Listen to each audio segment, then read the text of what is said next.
அனைவருக்கும் வணக்கம். இன்று நாம் பெங்களூரில் தியாகராஜ நகரில் இருக்கும் ஒரு கோவிலை பற்றி தெரிந்து கொள்வோம். இங்கு கற்பகிரகத்தில் 2 தெய்வங்கள் உள்ளன. உலகில் இது வேறு எந்த கோவிலிலும் பார்க்க முடியாது. அதுதான் ஸ்ரீ அபய லட்சுமி நரசிம்மர் கோவில் அல்லது வஜ்ரக்ஷேத்திரம். இந்த கோவில் சுமார் 100 வருடம் பழமையான கோவில். இது வெறும் ஒரு கோவில் அல்ல, எண்ணற்ற பக்தர்களின் கஷ்டங்களை தீர்த்து வாழ்வில் நல்ல மாற்றங்களை அளித்த ஒரு சக்தி வாய்ந்த ஸ்தலம். இது நம்பிக்கை, சக்தி மற்றும் அற்புதங்களின் சங்கமம். கோவிலுக்குள் காலடி வைத்ததுமே ஒருவித நேர்மறை உணர்வும் மன அமைதியும் ஏற்படுவதாக பக்தர்கள் மனமுருகி சொல்கிறார்கள். நீங்கள் வெளியிலிருந்து பார்த்தால் ரொம்ப சிறியதாக தோன்றலாம். நீங்கள் கோவிலுக்குள் நுழையும்போது முதலில் விநாயகரை காண்பீர்கள். அவர் அருகில் சுமார் 120 ஆண்டுகள் பழமையான மிகப்பெரிய ஒரு அரசமரம் உள்ளது. பின்னர் காணொளியின் இறுதியில் அரசமரத்தில் ஆச்சரியங்களை காண்போம்.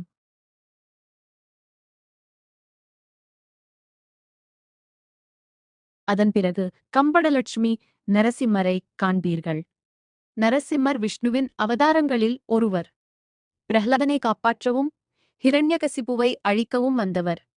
ஹிரண்யகசிபுவுக்கு கிடைத்த வரம் காரணமாக அவனை சாதாரணமாக யாராலும் கொல்ல முடியாது. அதனால்தான் நரசிம்மர் ஒரு வித்தியாசமான ரூபத்தில் வந்தார். அரை மனிதன், அரை சிங்கம். பகலும் இல்லை, இரவும் இல்லை, உள்ளேயும் இல்லை, வெளியேயும் இல்லை. ஆனா அந்த கதையில் ஒரு முக்கிய விஷயம், நரசிம்மர் ஒரு தூணிலிருந்து வெளிவந்தார். அந்த கருத்துதான் இந்த கோவிலின் மையம். இங்கே நரசிம்மர் ஒரு சாதாரண தெய்வம் மாதிரி இல்ல, ஒரு உடனடி பதில் தரும் சக்தி மாதிரி பார்க்கப்படுகிறார். இந்த கோவிலின் தனித்துவமான ஈர்ப்புகளில் ஒன்று, இங்குள்ள கம்பத நரசிம்மர் திருமேனி. நரசிம்ம ஸ்தம்பம் என அழைக்கப்படும் இந்த தூண் மிகவும் சக்தி வாய்ந்ததாக கருதப்படுகிறது. இந்த தூணின் உள்ளே 108 சாலிகிராமங்கள், சுதர்சன சக்கரம், கிரந்தங்கள், மூலிகைகள் மற்றும் யந்திரங்கள் உள்ளதாக நம்பப்படுகிறது. இந்த தூணை தொட்டு நரசிம்ம சுவாமியின் ஸ்லோகங்களை சொல்லி தங்கள் மனதில் உள்ள கஷ்டங்களை சொல்லி வேண்டினால் அவை நிறைவேறும் என்பது இங்குள்ள அசைக்க முடியாத நம்பிக்கை. குறிப்பாக இந்த தூணின் அருகே நின்று பிரார்த்தனை செய்தால் கண் திருஷ்டி, உடல் நலக் குறைபாடுகள், கடன் தொல்லைகள் மற்றும் உணவால் ஏற்படும் தோஷங்கள் போன்ற பலவிதமான பிரச்சனைகள் தீருவதாக பக்தர்கள் கூறுகிறார்கள். இப்போ கோவிலின் அமைப்பை பற்றி பார்க்கலாம். இந்த கோவிலில் 3 முக்கிய இடங்கள் இருக்கின்றன. முதலாவது நரசிம்ம ஸ்தம்பம், அதாவது தூண். இரண்டாவது குபேர லட்சுமி நரசிம்மர். இது செல்வம் மற்றும் பொருளாதார நிலைத்தன்மையை குறிக்கிறது. மூன்றாவது அபயா லட்சுமி நரசிம்மர், முக்கிய மூர்த்தி. இது பாதுகாப்பும் பயமின்மையும் குறிக்கிறது.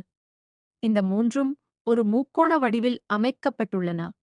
அதனால்தான் வஜ்ரக்ஷேத்திரம் என்று பெயர் வந்தது. இங்கே இன்னொரு விஷயம், 9 என்ற எண். நிறைய பேர் 9 நாட்கள் அல்லது 9 வாரங்கள் தொடர்ந்து வருவார்கள், அல்லது 9 சுற்று பிரதட்சிணை செய்வார்கள். இதன் முக்கியம் தொடர்ச்சி. ஒரே தடவையில் எல்லாம் சரியாகிவிடும் என்ற எதிர்பார்ப்புக்கு பதிலாக ஒரு கால அளவில் தொடர்ந்து செய்வது. இதை பொதுவாக திருமண தாமதம், வேலை பிரச்சனை, பண பிரச்சனை போன்ற விஷயங்களுக்கு மக்கள் செய்வார்கள். இந்த கோவிலின் மூல தெய்வமான அபய லட்சுமி நரசிம்மரின் மடியில் லட்சுமி தேவி அமர்ந்த நிலையில் அருள் புரிகிறார்.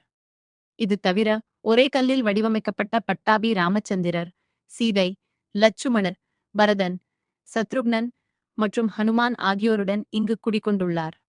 விழாக்கள் பற்றி பேசினால் நரசிம்ம ஜெயந்தி இங்கே முக்கியமானது. அந்த நாளில் அதிக மக்கள் வருவார்கள். சிறப்பு பூஜைகள் நடக்கும்.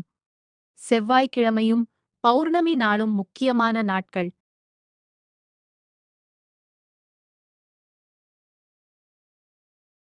இங்கு நீங்கள் 25 ரூபாய் செலுத்தி நரசிம்ம பெருமானுக்கு தேன் அபிஷேகம் செய்யலாம். உங்கள் பிரார்த்தனை வேண்டிக்கொண்டு உங்கள் பெயர் மற்றும் நட்சத்திரத்தை கூறி பின் அபிஷேகம் செய்யலாம்.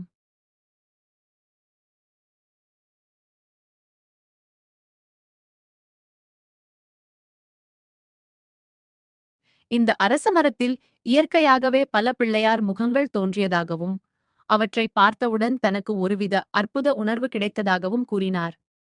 இன்றளவும் அந்த அரசமரம் பல்வேறு தெய்வ வடிவங்களை தன்னுள் கொண்டிருப்பதை அவர் வியப்புடன் நோக்குகிறார். கோவிலின் மிக முக்கியமான அதிசயங்களில் ஒன்று இங்குள்ள சுமார் 120 ஆண்டுகள் பழமையான அரசமரம். இந்த மரத்தின் சுற்றிலும் இயற்கையாகவே விநாயகரின் வடிவங்கள் உருவாகி இருக்கின்றன. இது தவிர மரமானது குபேரலட்சுமி நரசிம்மரின் அம்சங்களையும் தன்னுள் ஈர்த்துக் கொண்டிருப்பது போல் காட்சியளிக்கிறது.